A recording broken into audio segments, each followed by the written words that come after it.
सभी का अभिवादन करता हूँ।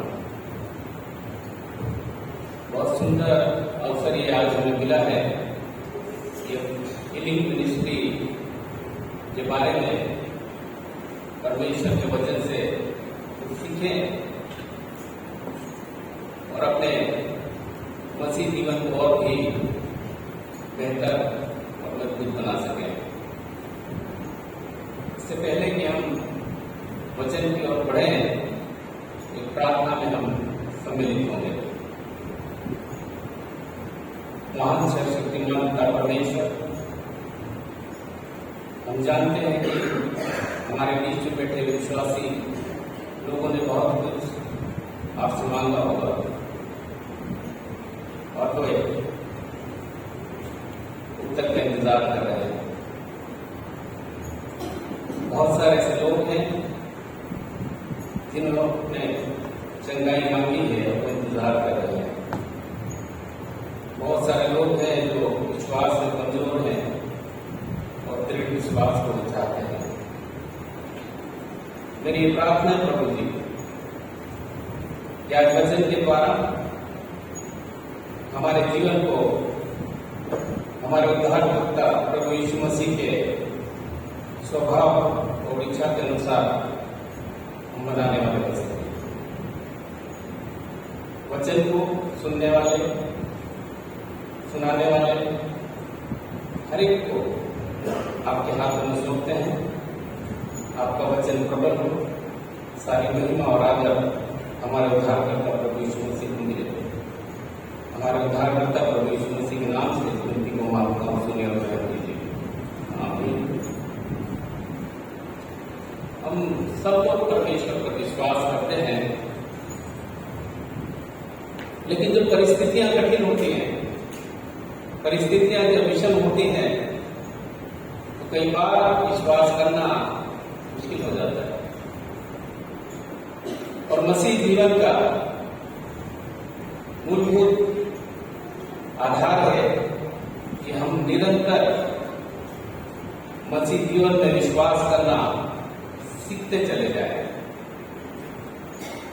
और पौलुस आज के वचन में हमें यही सिखाना चाहता है।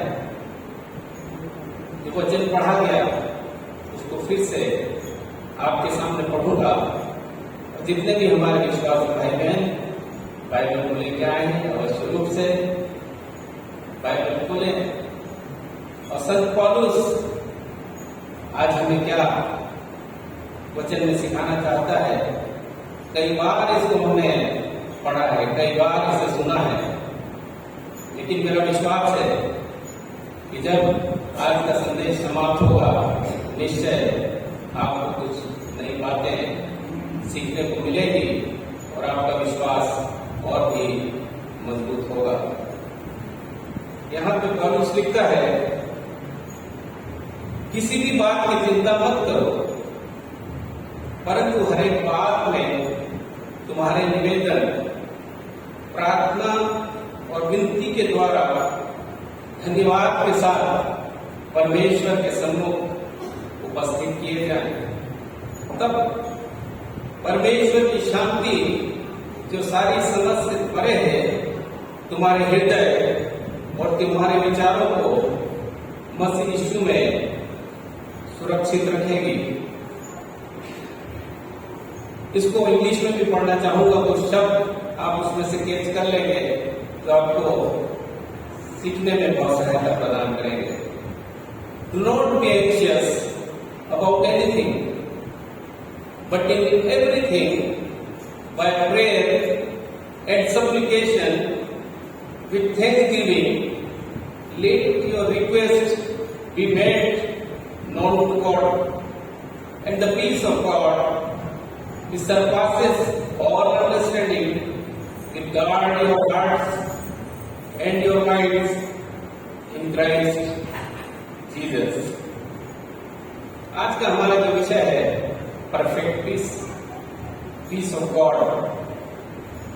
जो मेडिकल कॉलेज की हम ट्रेनिंग ले रहे थे, और बहुत सारे हमारे मेडिकल फील्ड में जो लोग हैं जब वो ट्रेनिंग लेते हैं तो हम एक बात को सीखते हैं और विशेष करके जब मैं डिसेक्शन हॉल में कैडेवर पर डिसेक्शन किया, डिसेक्शन करते हुए हमने देखा कि परमेश्वर ने मनुष्य की रचना बहुत ही जटिल, बहुत ही अद्भुत और बहुत ही भयानक रूप से की है। और उसका उदाहरण हम बाइबल से भी देखेंगे। और मेरे साथ आप निकाल लीजिए भजन संहिता 139 और उसके वर्ष 14 से लेके 16 जो मैं आपके लिए पढ़ लूंगा।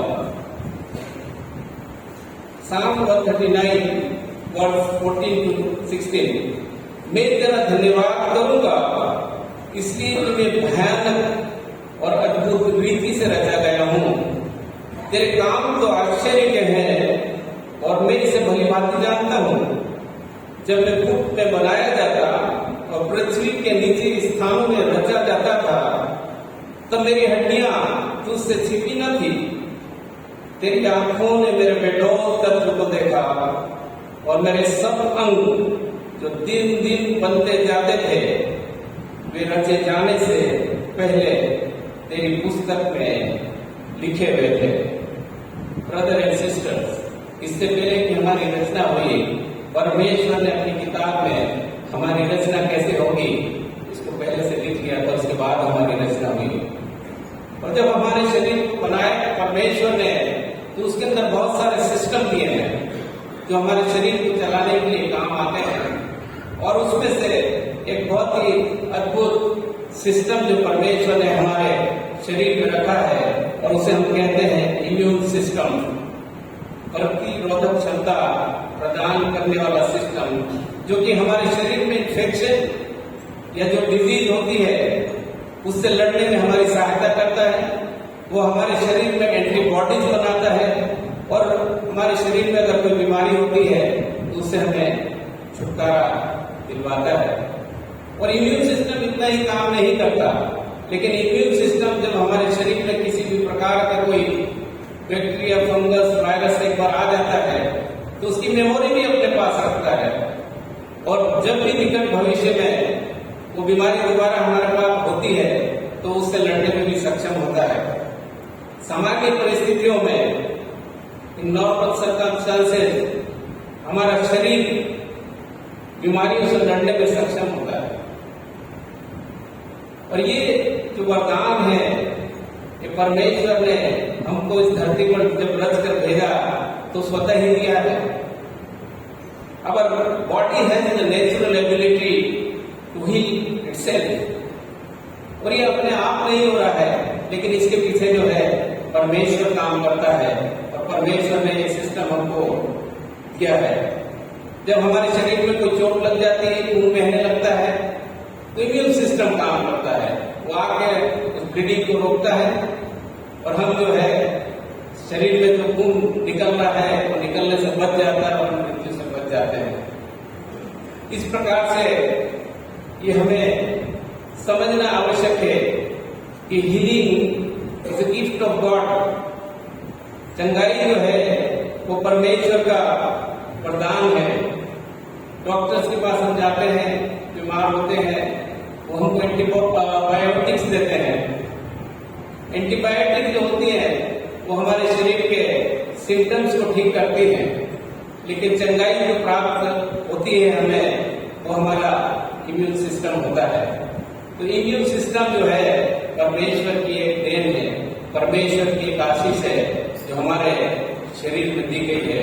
तो कलीसिया को, परमेश्वर के विश्वासियों को ये समझने की आवश्यकता है कि जो हम चंगाई को प्राप्त करते हैं वो कोई बाहरी तत्वों से प्राप्त नहीं करते हैं, लेकिन परमेश्वर ने जो स्वयं सिस्टम हमारे शरीर में रखा है उससे हमको प्राप्त होती है। और परमेश्वर चाहता है कि हम स्वस्थ रहें, हम भले और चंगे रहें। यूहन्ना तीसरा यूहन्ना और उसके दूसरे पद में 3 जॉन वर्ष 2 में वो कहता है, हे प्रिय, मेरी ये प्रार्थना है कि जैसे तू आत्मिक उन्नति कर रहा है वैसे ही तू सब बातों में उन्नति करे और भला चंगा रहे। परमेश्वर की हमारे लिए इच्छा है कि हम स्वस्थ रहें। परमेश्वर ने हमारे शरीर को बहुत ही अद्भुत रीति से बनाया है और हमारे शरीर में ये एबिलिटी दी है कि हम स्वतः बीमारियों से ठीक हो जाते हैं। लेकिन जब हम संसार में रहते हैं तो बहुत सारी ऐसी चीजें हैं जो हमारे इम्यून सिस्टम पे अटैक करती हैं और उसमें से कुछ चीज ऐसे भी होती हैं जो हमारे कारण ही होती हैं। उदाहरण के लिए जैसे बैड डाइट, खराब आहार, बैड हैबिट्स, बुरी आदतें, बैड लाइफ स्टाइल, इस प्रकार की बहुत सारी चीजें हैं जो हमारे शरीर में हम खुद ही अलाउ करते हैं कि हमारे शरीर में वो एंटर करती हैं और हमारे इम्यून सिस्टम को अटैक करती हैं, उसको कमजोर कर देती हैं और जो हमारी नेचुरल एबिलिटी है ठीक होने की, उसमें कहीं न कहीं गिरावट आ जाती है। तो यहाँ पे हमारे लिए एक लेसन है, एक मैसेज है कि हम इस प्रकार की चीजों से दूर रहें।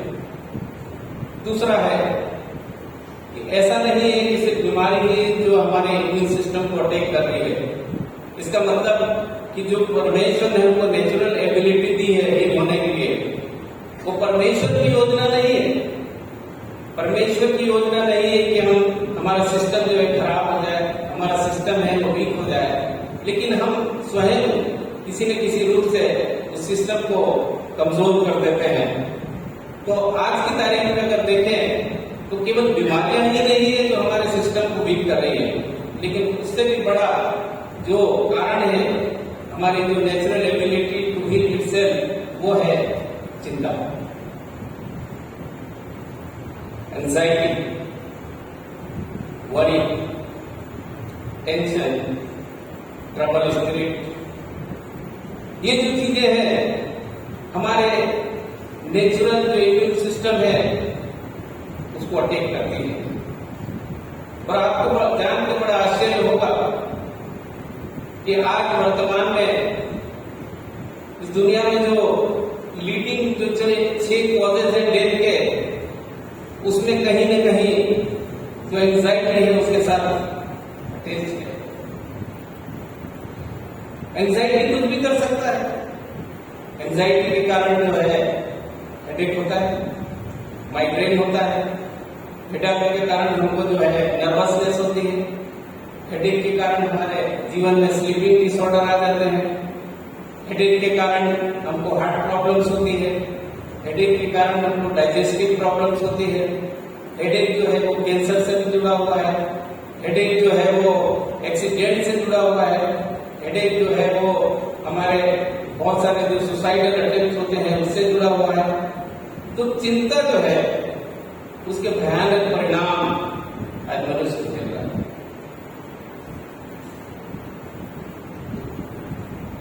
एंजाइटी या चिंता है न केवल बीमारियों को पैदा करती है, लेकिन बहुत सारी जो बीमारियां हमारे जीवन में होती हैं उनको बढ़ाने में भी एक कारक होता है, एक कॉज होता है। और हमारे जीवन में अगर हम देखें तो बहुत सारे चिंताएं, बहुत सारे तनाव बने रहते हैं। एक 2023 में WHO ने इंडिया के ऊपर एक डेटा, एक आंकड़ा प्रस्तुत किया और उस आंकड़े में जो है ये पाया गया कि 77% इंडियंस किसी न किसी एंजाइटी के सिम्टम से पीड़ित है। हर तीसरा भारतीय जो है वो एंजाइटी का शिकार है। जवान जो है बूढ़ों से ज्यादा एंजाइटी से प्रभावित है। महिलाएं पुरुषों से ज्यादा एंजाइटी से प्रभावित है। और इन कारणों से हमको अस्पताल जाना पड़ता है, डॉक्टरों से सलाह लेना पड़ती है, काउंसलर से सलाह लेना पड़ती है। ये भी गॉड का प्रोविजन है, ये भी परमेश्वर की देन है कि उसने लोगों को डॉक्टर्स के रूप में, हेल्थ वर्कर्स के रूप में तैयार किया है, अस्पताल तैयार किया है, ताकि हमारे जीवन में इस प्रकार की समस्या आए तो जाके हम वहां पे ट्रीटमेंट ले सके। It is also the provision of God. तो हम इन चीजों को भी अपने जीवन में नेग्लेक्ट न करें। क्योंकि ये सब कुछ जो सिस्टम है ये परमेश्वर ने ही बनाया है और परमेश्वर के ओर से ही चल रहा है। तनाव रहित जीवन कैसा होता है? जब हम बच्चों को देखते हैं जो अभी जीवन में बहुत आगे नहीं बढ़े हैं, खेलते हैं, कूदते हैं, नाचते हैं, गाते हैं, और उनके जीवन में हम देखते हैं किसी प्रकार का तनाव नहीं है। कितने यहाँ बैठे हैं वो भी जब कभी बच्चे थे उन्होंने भी तनाव रहित जीवन को देखा है। लेकिन जीवन में कब तनाव आ गया, कब चिंता आ गई, मालूम नहीं चला। हमने चिंता को पकड़ लिया या चिंता ने हमको पकड़ लिया, ये भी एक बड़ा प्रश्न है। लेकिन चिंतित आज हम हैं, किसी न किसी कारण से है, रोज नहीं तो हर तीसरे दिन है, और कभी न कभी हमारे जीवन में चिंता रहती है। तो माय डियर बिलीवर्स, अगर हमारे जीवन में चिंता है, परेशानी है, स्ट्रेस है, और जब कभी आपको ये महसूस हो कि जीवन में ऐसा कुछ हो रहा है, आपके दिल की धड़कनें बढ़ जाए, आपका ब्लड प्रेशर बढ़ जाए, शुगर लेवल बढ़ जाए, रात में नींद न आए या सुबह जल्दी नींद खुल जाए, तो संत पौलुस आपके लिए वचन में लिखा है फिलिपियों 4 और उसका 6वां अध्याय। पौलुस लिखता है, किसी की बात की चिंता मत करो, do not anxious about anything, do not worry about anything, do not upset about anything, do not stress about anything. किसी की बात की चिंता मत करो। आश्चर्यजनक वाक्य लगता है जब हम इस दुनिया में रहते हैं जहां चिंता और परेशानियां ही परेशानियां हैं, और पौलुस ये बात को लिखता है कि किसी भी बात की चिंता मत करो। वो पौलुस ने जब इस पत्री को लिखा, वो खुद जेल में 2 साल था, बेटियों में था, और रोमी शासन कितना कठोर था आप जानते हैं। लेकिन वो जेल से फिलिपी की कलीसिया को लिख रहा है, do not worry about anything. ऐसा कैसे लिख पाया?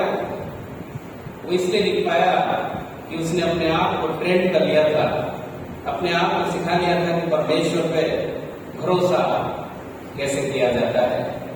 और आज हमें भी ये सीखने की आवश्यकता है कि परमेश्वर पर पूर्ण भरोसा कैसा किया जाए। ऐसा नहीं कि हम भरोसा नहीं करते हैं, भरोसा तो हम करते हैं, लेकिन विपरीत परिस्थितियों में कितना भरोसा करते हैं, ये जो यहाँ पे पौलुस हमको सिखाना चाहता है। और इस कलीसिया में पौलुस के समान अगर कोई चिंता रहित, तनाव रहित विश्वासी बैठे हैं तो बहुत ही आदर की होगी। आई एप्रिशिएट अगर ऐसे कोई व्यक्ति यहाँ पे बैठे हैं, और नहीं बैठे हैं तो परमेश्वर का वचन उन्हें आज सिखाना चाहता है, do not worry about anything. पौलुस यहाँ पे हमें बात कहना चाहता है कि या तो चिंता रहेगी या विश्वास रहेगा। दोनों एक दूसरे के विपरीत है, अपोजिट है। अगर चिंता है इसका मतलब है कि हमें परमेश्वर पर पूर्ण विश्वास नहीं है, और अगर हमें परमेश्वर पर पूर्ण विश्वास है तो हम चिंता हो नहीं सकती। तो ये दोनों एक दूसरे के अपोजिट हैं, पैराडॉक्सिकल हैं। जहाँ भरोसा है वहां चिंता नहीं, और जहाँ चिंता है वहां भरोसा नहीं। हमारे बहुत सारे लोग चिंता के चक्रव्यूह में फंसे हुए हैं, परेशानी में फंसे हुए हैं। हमारे विश्वासी भाई और बहन हर संडे चर्च आते हैं, समय पे आ जाते हैं, गीत को गाते हैं, बाइबल को पढ़ते हैं, प्रेज और वर्शिप में शामिल होते हैं, दान देते हैं और घर चले जाते हैं। और मंडे से लेकर सैटरडे तक चिंता ही चिंता है। मंडे से लेके सैटरडे तक चिंता ही चिंता में रहते हैं। ये पैराडॉक्सिकल है। अगर हम परमेश्वर पे संडे को विश्वास करते हैं तो हमको मंडे से लेके सैटरडे तक भी पूरा विश्वास करने की आवश्यकता है। डियर फ्रेंड्स, अगर हमारी स्थिति ऐसी है, चिंता हमें छोड़ती नहीं है, हम चिंता को छोड़ते नहीं, तो यहाँ पे संत पौलुस ने एक फॉर्मूला दिया हुआ है कि कैसे हम चिंता रहित अपने जीवन में बने रहें, परमेश्वर पर भरोसा रखें। Anxiety is a disease nowadays, एक बहुत बड़ी बीमारी है और हम आज देखेंगे कि हम उसका बिब्लिकल ट्रीटमेंट कैसे करें, बाइबल से उसका हम ट्रीटमेंट कैसे करें। पद 6 के आगे यहाँ पे पौलुस लिखता है, परंतु हर एक बात में तुम्हारे निवेदन प्रार्थना और विनती के द्वारा धन्यवाद के साथ परमेश्वर के सम्मुख उपस्थित किए जाएं। तो पहला जो चीज हमको करने के लिए हम पौलुस कहता है वो प्रार्थना। जब कभी हम स्ट्रेस में हो, तनाव में हो, प्रार्थना करें। जब कभी हमारे हृदय तनाव से भरे हुए हैं, हम प्रार्थना करें। हर एक काम करने से पहले प्रार्थना करें। क्यों पौलुस यहाँ पे अपनी इस लिस्ट में प्रार्थना को पहला स्थान दिया है? क्योंकि पौलुस जानता है कि मनुष्य की प्रवृत्ति होती है, जब भी उसके जीवन में कोई समस्या आती है, चिंता आती है, तो पहला काम जो है, इसकी जो स्वाभाविक प्रवृत्ति होती है कि वो क्या करता है, चिंता को पकड़ लेता है। प्रार्थना नहीं करता, वो क्या करता है, चिंता को पकड़ लेता है और चिंता पे चिंतन करने लगता है, चिंता पे मनन करने लगता है और अपने तरीके से उसको हैंडल करने की कोशिश करता है। अपने रिश्तेदारों को फोन करता है, अपने मित्रों को फोन करता है, फलानी समस्या है, जीवन में बड़ी परेशानी आ गई है, बहुत चिंता का विषय है, कुछ रास्ता बताओ कैसे इससे निकला जाए। रात में सोता है तो विचार करता है, ऊपर से नीचे, नीचे से ऊपर, राइट से लेफ्ट, लेफ्ट से राइट, और जो है बड़ी उलझन सी पैदा हमारे जीवन में हो जाती है। क्या करें, बहुत चिंता है। ये मनुष्य का नेचर है, उसकी प्रवृत्ति है।